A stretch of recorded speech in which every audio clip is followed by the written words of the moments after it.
così lontana, sono sfiati vent'anni, lasciando risoramenti, tempi di gioia e raffani, tempi di cante e di pianti, e su una turmenzione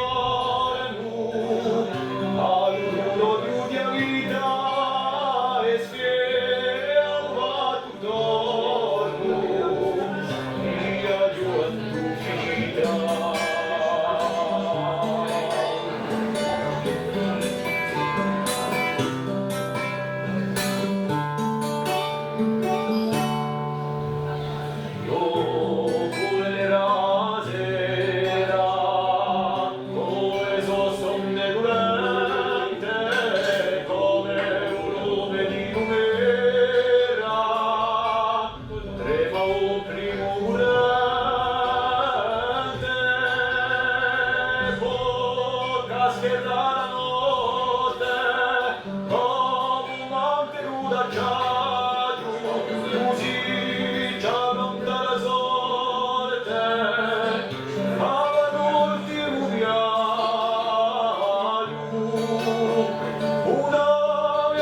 Sempre batte